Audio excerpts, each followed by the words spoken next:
Hello. Welcome. Hi, thank you. Hi, welcome. Hi. Your mustache, Andy. I know. This is William. William, do you want to say hi? Hi. Hi, William. How are you? Good. Good.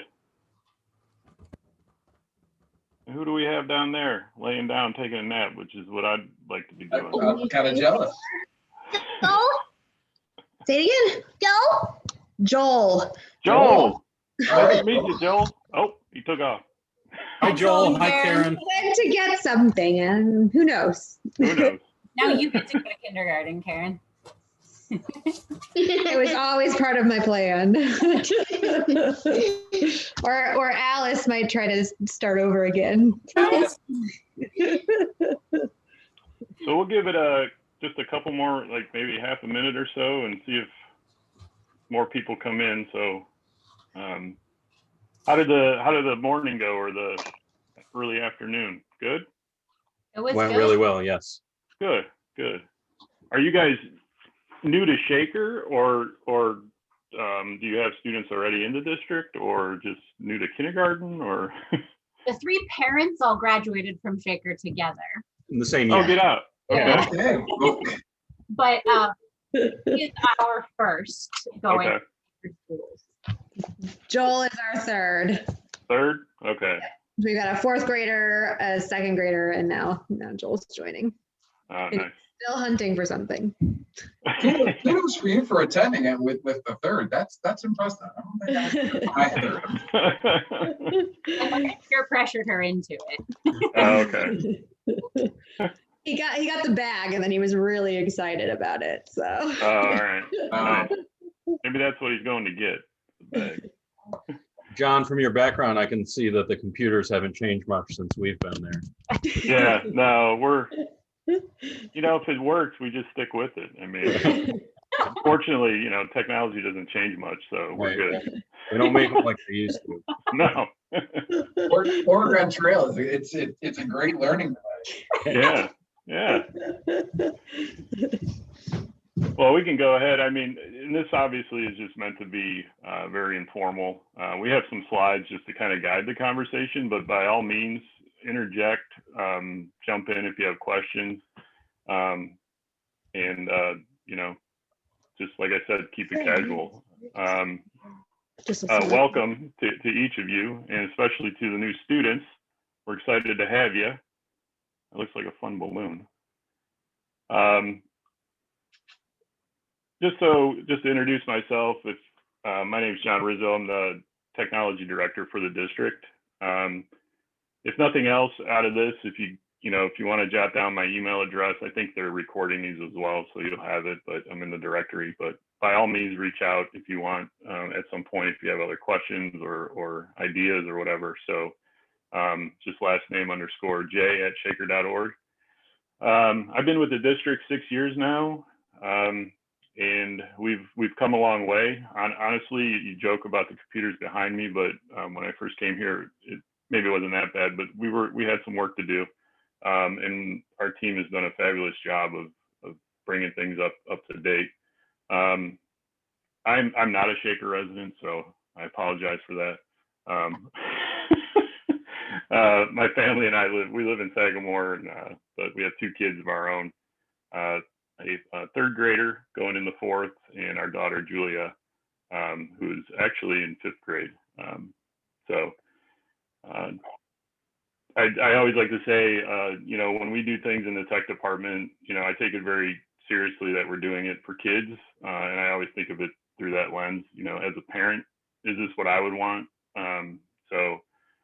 Know that we're not just throwing stuff out there and seeing what sticks, or not doing it without, with every safety measure we possibly can. So, and then joining me today is, go ahead, Chris. So I'm Chris Rotino. I'm the director of student data and accountability, and I'm working on finishing up my fourth year with the district. I'm an East Sider, but farther east side. I actually live in Menor with my family. My wife is a elementary school principal. So it's the family business for us. And then we also have two kids.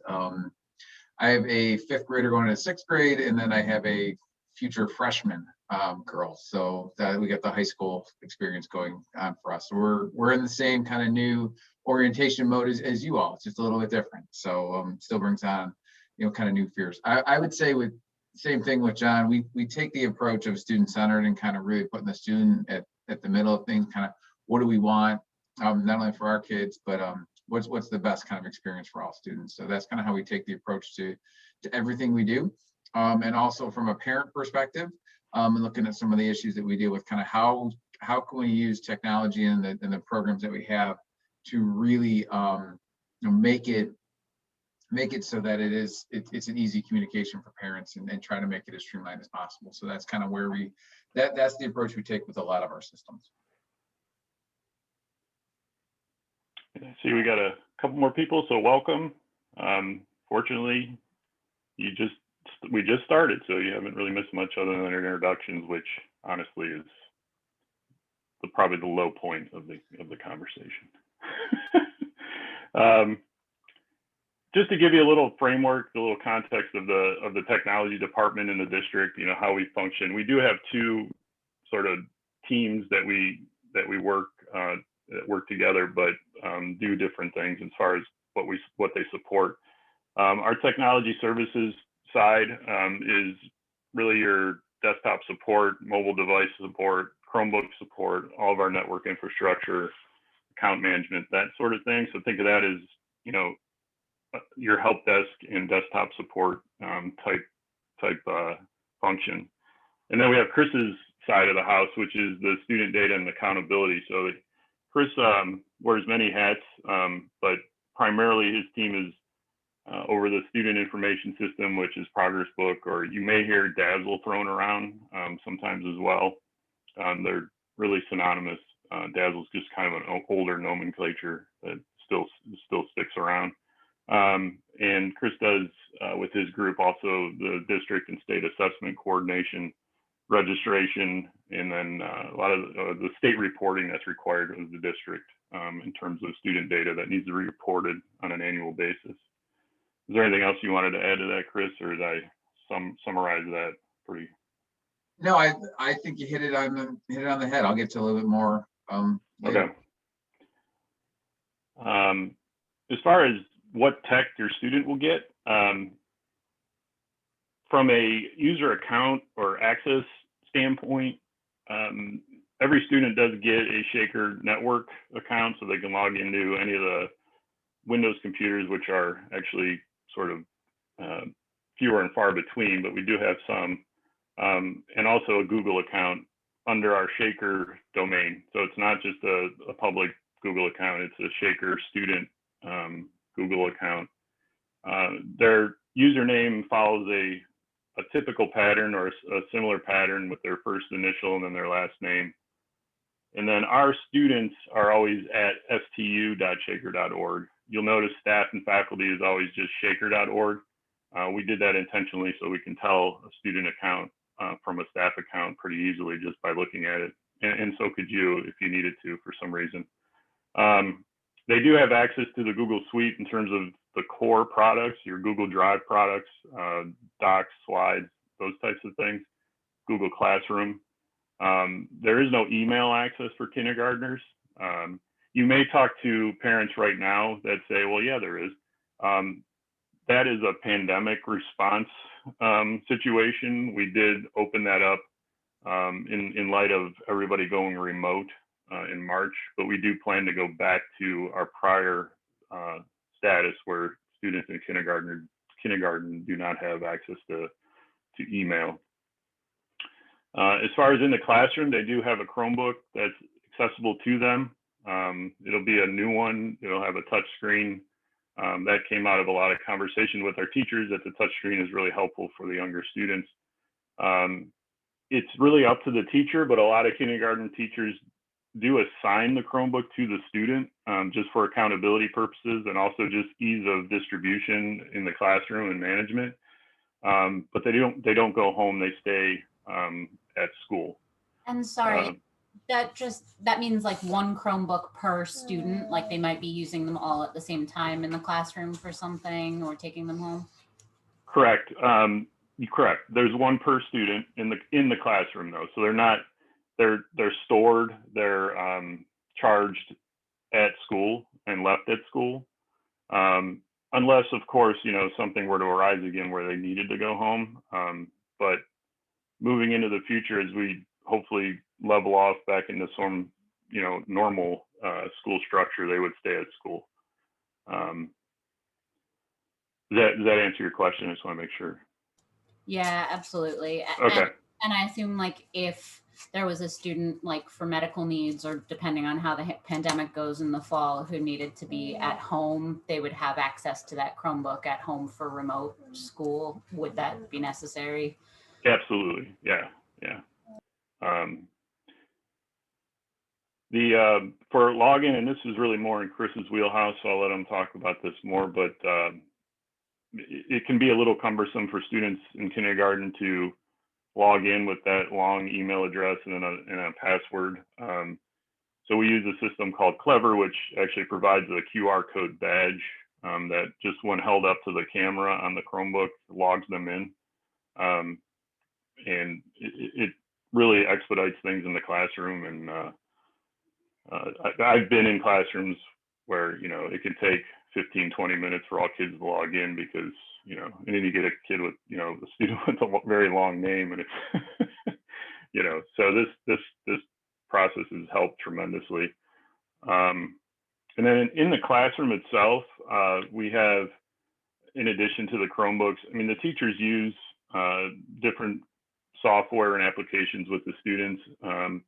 We have right now in most classrooms, if not all, projectors and some sort of interactive whiteboard.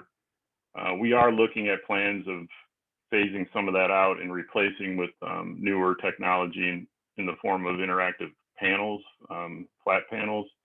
If any of you are in the Fernway neighborhood, Fernway actually, all the classrooms have those, and we're using those as kind of a model for moving forward across all the buildings, especially the K4s.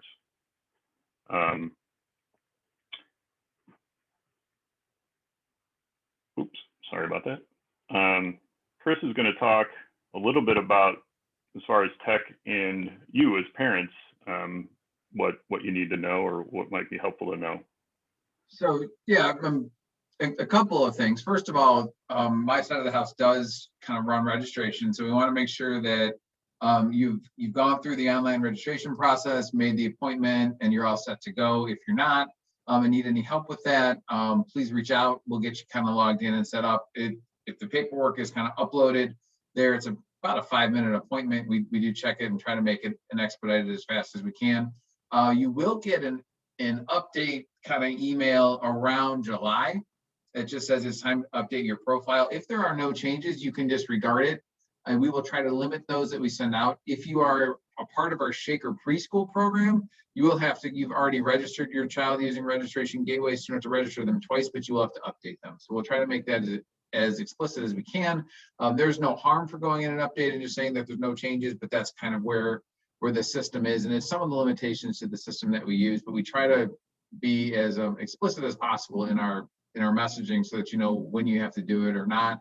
And that sort. And this will be the only time that you actually have to physically, kind of worry about it. After that, it's a simple update kind of annually as to what has changed. And then you're also signing off on things like field trip permission, understanding our photo policy, our acceptable use policy, things like that we have to do on an annual basis. So that's one of the things that you've already had. It is not the same. The one thing that's tricky about that is it will not be the same password that you use to create the username in the system. We're working on correcting that, but we just haven't gotten that far yet too. As a parent, kind of some of these parent portals and tools that you're going to hear about a lot through the district this year. You'll hear a lot about Progress Book. We also call it Dazzle. That's our student information system, and you'll get a username and a password and access to that via the email that you use when you registered. It'll give you kind of the token to tie to your kid if you have older children in the district, or it'll give you a kind of how to create an account. In that, you're going to find your student's teacher. So that's where kind of the teacher announcement comes from. That's also where we post our report cards for the elementaries every 12 weeks. So you kind of see that. The other product that we use to help is Abre. Abre is another kind of parent tool. It's also a student tool. It's a kind of, we use it as a warehouse for some of our websites and also for some of our testing information that we have. We post some of that up there for parents. We post some announcements up there for parents as they come through. We use it a lot as our remote, as our remote learning platform. So that's how the students access their remote learning sites and that sort. Another technology that we're really truly rolling out this year is Remind. Remind is a cell-based service. We will roster your child into a class, and then if you download the Remind app, you'll actually get text messages from that Remind app that'll kind of come through, and that's how our teachers do some updates or kind of notices, or we can do school-wide notices on that too. So we really try to communicate in a number of different ways. Whether it's district level or teacher level, we try to use multiple means of communications. The other portal that you'll have to have, unfortunately, is Pay Schools. That's where all the fees are paid and all of that. So that's kind of our payment hub. It is a secure platform, and it's kind of you log in there, and if you have student fees or and throughout, it's the same account throughout your time here. And one of the other communications that's unique to K1 and 2 is called Seesaw. Seesaw is a learning platform for our students, so our students are going to show their work on it. But then as a parent, you'll also get a Seesaw account so you can see the work that they're doing. So it's really a neat program in which they have that. So you'll have a parent login in which you'll be able to see your students' work as they continue to build their portfolio of electronic portfolio, some of the works that they do. Some of the other apps that your student will use, John mentioned Clever. Clever makes it great for kids to log in. It kind of rosters and makes all these different apps that we have to them in one spot so they can click on it and go. Kids really take to it. In fact, I've watched my own son use it to take and just kind of get to where he needs to be, and he's logged in, and it really works out well. We do give them the quick cards from K1 and 2. We would like them to start learning to log in around second and third grade. We start trying to wean them off those quick cards because they're easy, but and get them into kind of logging in themselves into their device as they start to log in. On the accountability side, the one thing that all kindergartens will do is they do participate in the kindergarten readiness assessment. It's an assessment from the state, so they will take that. It's not high stakes. There's no need to worry about it. It's just giving us a baseline as to where our kindergartners are, as well as we'll also take the measures of academic progress assessment in both reading and math, and we'll get some baseline numbers on that as well. And again, those just let our teachers know kind of where they are so they can differentiate instruction for those students kind of moving forward. So, and then the last thing I just want to mention is kind of the whole, our whole vision of technology, and we're actually John's leading the way on a new technology plan on our strategic initiative, but really to be future ready. We use technology in the district to make our students future ready. We want those innovative learning environments to support equitable learning opportunities. That's what technology does, is it truly levels the playing field for all, and it allows our students to be future ready thinkers, to be communicators, and to kind of move forward. And that's the purpose and the visioning behind our technology as we move from kindergarten all the way through their senior year.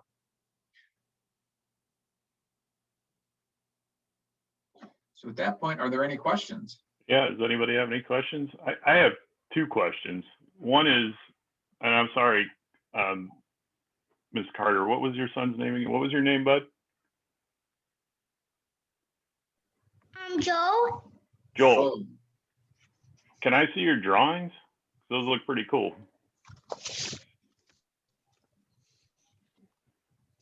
Nice. That's very good. I love that.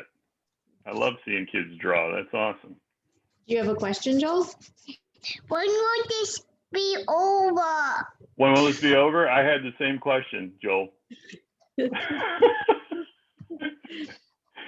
could be over right now, actually, if we want to. I have a quick question. Sure. So kindergarten obviously looked very different this year than when my girls were in it, because they didn't use the Chromebooks that much in the beginning. Are they going to be, when he goes next year, will they be using Chromebooks? Will they be using Seesaw and doing assignments in Seesaw in kindergarten, or will it be a little bit more shifted back towards pre, or do we not know yet? Yeah, I mean, and I'm not trying to dodge the question, but it's more of an instructional question. Yeah. My understanding is, and I don't think I'm speaking out of turn on this, is that they will be used probably more than what you were used to with your prior students.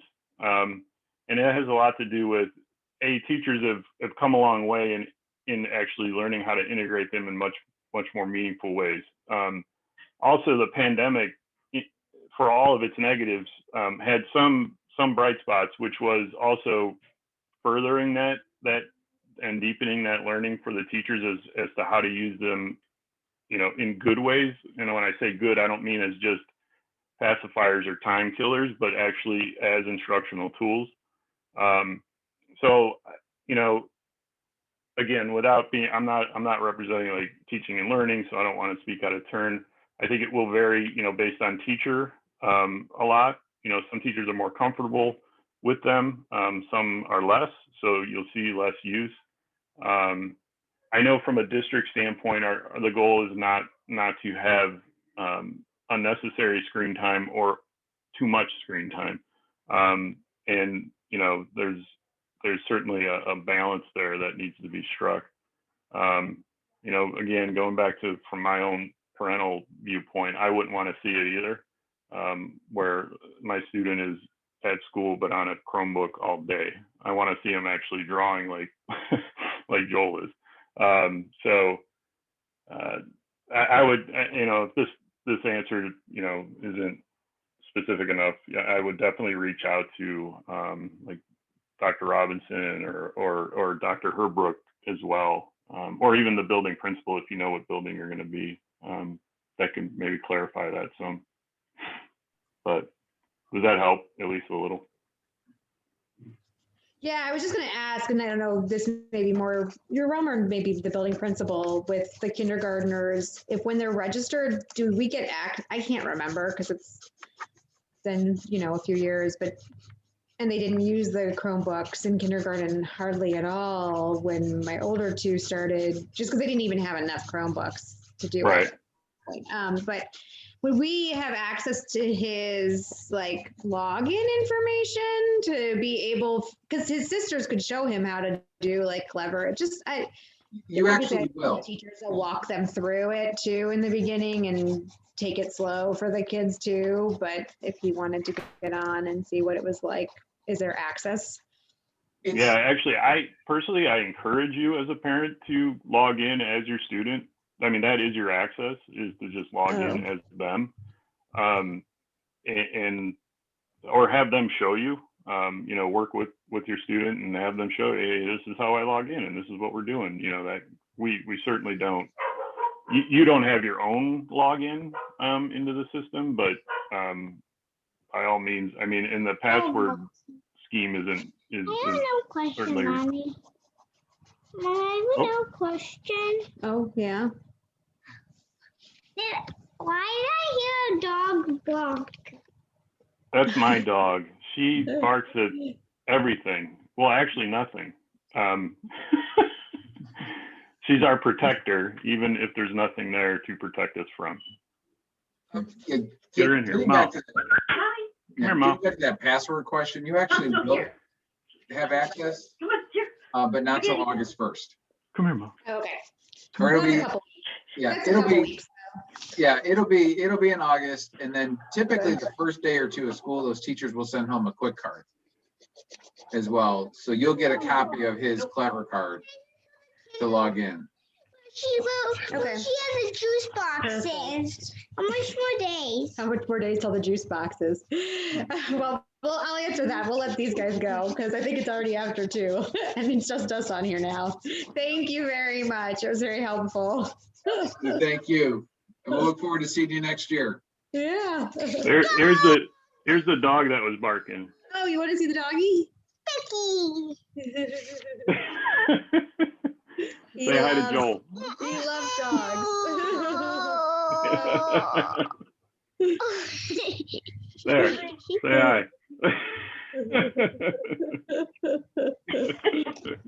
All right. Thank you very much. And again, if you have any questions, feel free to reach out.